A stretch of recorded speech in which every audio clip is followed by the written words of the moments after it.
खासदार सुनीलजी मेंढे यांचं मनपूर्वक अभिनंदन करतो की त्यांनी अतिशय सुंदर असा खासदार सांस्कृतिक महोत्सव या ठिकाणी आयोजित केला। विशेषतः आमच्या आदिवासी संस्कृतीला योग्य मंच मिळाला पाहिजे, आमच्या तरुणाईला मंच मिळाला पाहिजे, या दृष्टीने सगळ्या तालुक्यांमध्ये पहिल्यांदा स्पर्धा घेण्यात आल्या आणि त्यानंतर या ठिकाणी साकोलीला या महोत्सवाचा एक प्रकारे समारोप हा उद्या होणार आहे। आणि मला असं वाटतं की ज्या प्रकारे गोंदिया जिल्हा आणि भंडारा जिल्ह्यातल्या आमच्या कलाकारांना आपल्या सांस्कृतिक कलेचं प्रदर्शन या महोत्सवाच्या माध्यमातून करता आलं, मी त्याबद्दल खासदार साहेब तुमचे अतिशय मनापासून अभिनंदन करतो। खरं तर भंडारा जिल्हा आणि गोंदिया जिल्हा हा एक प्रकारे कलेचं माहेरघर आहे आणि अगदी प्राचीन कालापासून खूप मोठ्या प्रमाणात एक सांस्कृतिक धरोहर ही आपल्याला या जिल्ह्यामध्ये पाहायला मिळते। ज्या झाडीपट्टी किंवा झाडीबोलीचा या ठिकाणी उल्लेख झाला ती खऱ्या अर्थानं भंडारा, गोंदिया, चंद्रपूर, गडचिरोली हा जो आमचा भाग आहे या भागातली संस्कृती आहे। इथली नाटकं असतील, दंडार असेल, खडीगंमत असेल, मंडई असेल, अशा विविध प्रकारच्या लोककलांनी या ठिकाणी केवळ मनोरंजनच होत नाही तर लोकप्रबोधन देखील मोठ्या प्रमाणात होताना आपल्याला पाहायला मिळतं। आणि हीच संस्कृती जपली गेली पाहिजे, ती पुढे गेली पाहिजे, याकरता अशा प्रकारचा मंच उपलब्ध करून देणं हे देखील अतिशय महत्त्वाचं आहे। आज या ठिकाणी अतिशय सुंदर असं आदिवासी नृत्य आपण बघितलं। आपल्या देशाला आणि विशेषतः महाराष्ट्राला आदिवासी संस्कृतीची एक खूप मोठी परंपरा आहे आणि आपल्याला माहिती आहे की अतिशय समृद्ध अशा प्रकारची परंपरा आदिवासींचं रेला नृत्य असेल किंवा वेगवेगळ्या प्रकारचे सांस्कृतिक कार्यक्रम असतील, त्याला एक वेगळं अशा प्रकारचा फ्लेवर आहे, एक वेगळी झालर आहे। आणि आज त्यातले काही अंश हे आपल्याला दोन आदिवासी नृत्यांच्या माध्यमातून या ठिकाणी पाहायला मिळाले।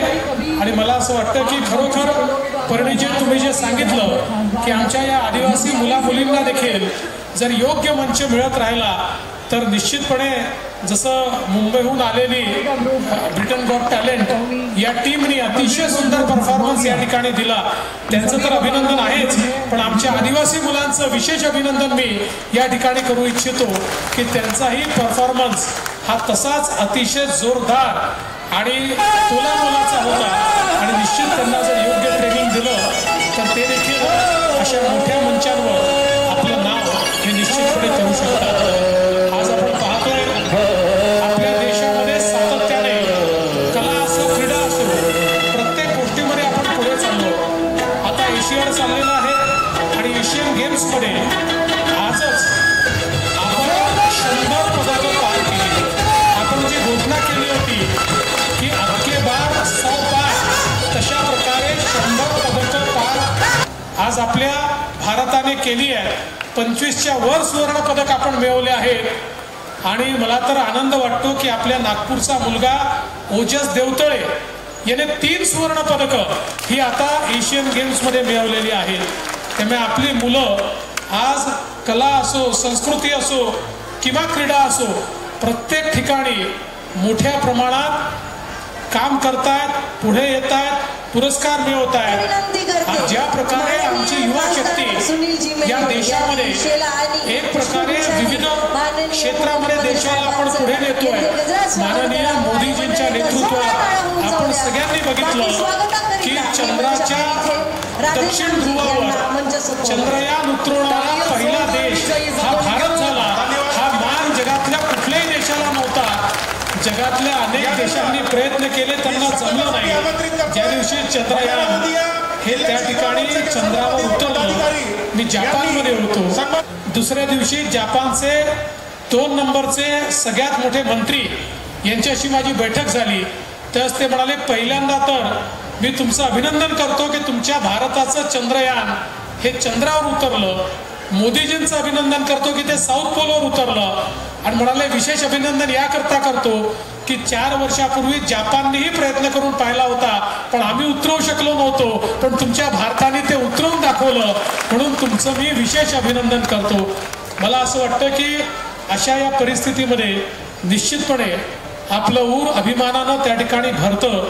ज्या प्रकारे आज देशामध्ये मोदीजींच्या नेतृत्वामध्ये मोठ्या प्रमाणात विकास चालला आहे, सामान्य माणसाचा या ठिकाणी गरीब कल्याणाचा अजेंडा चालला आहे, गोरगरीब असतील, शेतकरी असतील, शेतमजूर असतील, यांच्या जीवनामध्ये परिवर्तन करणाऱ्या विविध योजना या ठिकाणी ऐकल्या जात आहेत। मोठ्या प्रमाणात इन्फ्रास्ट्रक्चर तयार होत आहे। जगातली 5वी सगळ्यात मोठी अर्थव्यवस्था आपण झालो आहोत आणि मोदीजींच्या नेतृत्वात 2030 साली जगातली 3री सगळ्यात मोठी अर्थव्यवस्था ही आता भारत बनतो आहे। मोठ्या प्रमाणात संधी यातनं तयार होत आहेत, कारण अर्थव्यवस्था जेव्हा मोठी होते त्यावेळी त्यातनं रोजगार निर्मिती होते, त्यातनं संधी तयार होते, त्यातनं तरुणाईच्या हाताला काम मिळतं, तरुणाईला विविध प्रकारच्या अपॉर्च्युनिटीज त्यातनं मिळतात। हे आज होताना मोठ्या प्रमाणात आपण पाहतोय आणि आपला देश ज्या प्रकारे बदलतोय, मला असं वाटतं की या बदलत्या भारताचं प्रतिनिधित्व करणारे जे सगळे तरुण आहेत, जे सगळे युवा आहेत, त्या युवांना आणि तरुणाईला या खासदार सांस्कृतिक महोत्सवाने एक असा मंच मिळवून दिलेला आहे की ज्याचा उपयोग करून आपल्या कलाकारांना निश्चितपणे ते वाव देऊ शकतील। आज तर म्हणजे या गोष्टीचा आनंद आहे की वेगवेगळ्या पद्धतीनं महाराष्ट्राचं सरकार देखील अनेक निर्णय या ठिकाणी घेत आहे। आताच खासदार साहेबांनी सांगितलं, मग शेतकऱ्यांकरता ती 6,000 रुपये केंद्राचे असतील तर 6,000 रुपये आपल्या वतीनं देण्याचा निर्णय असेल, किंवा धानाच्या बोनसचा निर्णय असेल, किंवा या ठिकाणी मागेल त्याला शेततळ किंवा बोडी देण्याचा निर्णय असेल, या ठिकाणी वेगवेगळ्या प्रकारच्या योजना शेतकऱ्यांना त्या ठिकाणी कुठली अट न ठेवता देण्याचा विषय असेल, अशा अनेक गोष्टी आज आपल्या सरकारने सुरू केल्या आहेत। एवढंच नाही तर सामान्य माणसाला त्या ठिकाणी आता महात्मा फुले जनआरोग्य योजनेच्या माध्यमातून 5 लाखापर्यंतचा उपचार हा मोफत देण्याचा निर्णय आपल्या सरकारने घेतलेला आहे। आणि आता कुठली अट त्याच्यामध्ये नाही, रेशन कार्ड पांढरा आहे, पिवळा आहे, केशरी आहे का कुठलंही आहे, कुठलंही रेशन कार्ड असेल तरी देखील ती योजना मिळणार आहे। साधं आपल्याकडे जे प्रमाणपत्र असेल, कुठलंही प्रमाणपत्र दिलं तरी 5 लाखापर्यंतचा इलाज हा आता आपल्याला मोफत मिळणार आहे। आपल्याला कल्पना आहे आज मोठ्या प्रमाणात सिंचनाचे प्रकल्प आपण पूर्ण करतो। पुढच्या वर्षीपर्यंत गोसेखुर्दचं काम हे आपण त्या ठिकाणी पूर्ण करणार आहोत। धापेवाड्याचा आपण काम पूर्ण केलं, दुसऱ्या टप्प्याचं काम आता आपण सुरू करतो। त्यामुळे या ठिकाणी गोंदिया जिल्हा असेल, भंडारा जिल्हा असेल, इथल्या शेतकऱ्यांना मोठ्या प्रमाणात सिंचनाची व्यवस्था मिळाली पाहिजे, हा प्रयत्न आज आपण या ठिकाणी सुरू केलेला आहे। मी या निमित्ताने आपल्याला एवढंच आश्वस्त करू इच्छितो की आपलं सरकार हे आपल्या पाठीशी आहे। भंडारा जिल्हा असेल, गोंदिया जिल्हा असेल, या जिल्ह्याच्या विकासाच्या ज्या वेगवेगळ्या योजना आहेत त्या योजना मोठ्या प्रमाणात पुढे नेण्याचं काम आपण करतोय। नुकतंच आपण जवळजवळ 450 कोटी रुपयाचा या ठिकाणी गोसेखुर्दमध्ये पर्यटनाचा प्रकल्प हा त्या ठिकाणी मंजूर केलेला आहे आणि येत्या काळामध्ये आमच्या भंडारा जिल्ह्यामध्ये आणि नागपूर जिल्ह्यामध्ये हा पर्यटन प्रकल्प झाल्यानंतर जगाच्या नकाशावर आमचा भंडारा जिल्हा आणि नागपूर जिल्हा त्या ठिकाणी पर्यटना करता येणार आहे।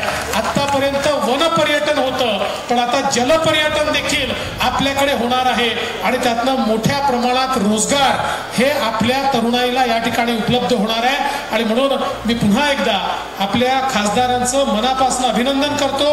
अशाच प्रकारचे कार्यक्रम हे त्यांनी आयोजित करावे आणि लोकांची सेवा करावी, अशा प्रकारच्या शुभेच्छा त्यांना देतो। आणि या चांगल्या कार्यक्रमामध्ये मला निमंत्रित केलं त्याबद्दल आभार मानत असताना सर्व स्पर्धकांचं, पार्टिसिपंट्सचं मनापासून कौतुक करतो, मनापासून त्यांना शुभेच्छा देतो आणि माझं बोलणं संपवतो। जय हिंद।